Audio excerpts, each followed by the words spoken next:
Bitcoin, the inventor of Bitcoin created two things. One was the application. Satoshi. Yeah, the group. One was the application Bitcoin, and the other thing was the underlying technology, the blockchain. So in 2012, I and many others in the space decided that we should put more applications on this trustworthy, shareable, collaboration-enhancing database system. What I don't understand, I guess, Joe, is because you are a platform. Again, you're not a currency. You can do transactions. You can make smart contracts that execute automatically. Why do you have a price? Why is there sort of a per share price of Ethereum? You're not a currency. What's the value associated with? For the same reason oil has a price. Oil is a fuel that powers the global platform, global commerce platform. The Ether token is used to pay for computational steps and storage operations on the decentralized application platform that is Ethereum. DAO, we're going to hear a lot about those coming in the next few years, I suspect. So Joe, I think for me, sometimes it helps if you talk about what's being built on top of this, right? So this is a technology, it's a computing language, and I can build an app on it. So talk to me about some of the cool stuff that you're building at Consensus. So tremendous variety of things. Supply chain, different decentralized tokenization systems. I know you're a fan of one particular system called Viridium. Viridium's a platform for tokenizing natural capital assets. What does that mean, guys? I'm sorry. My brain is smoking right now. Give us a real-world explanation for what that means. Things like forest carbon, biodiversity, water. You can tokenize these assets, put them on this platform, and make them tradable. So it makes externalities and supply chains tangible so that they can be surfaced, traded, and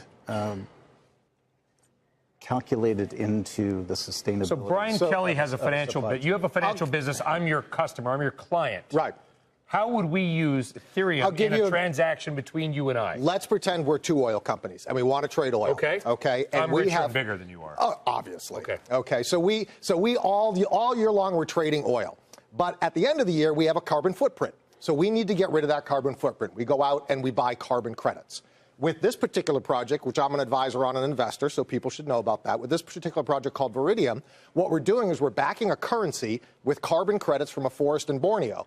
Now I can price our oil trade between you and me in these carbon credits in Viridium, and I've created a carbon neutral oil trade.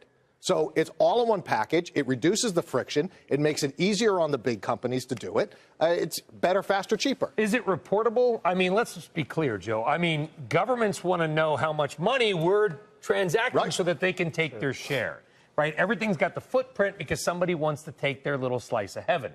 Is that a reportable transaction? Are we sort of, quote, off the grid? No, cryptocurrencies and blockchain-based assets are much more trackable than paper money, let's say. So it's actually more reportable. Exactly. And then how do you, because again, Bitcoin, we've got it, and it's very important for the audience to understand the difference between Bitcoin and blockchain. Blockchain is the thing you're going to hear about from everybody. Bitcoin is kind of this I hate to use the term currency or asset because we can get into that debate all day long.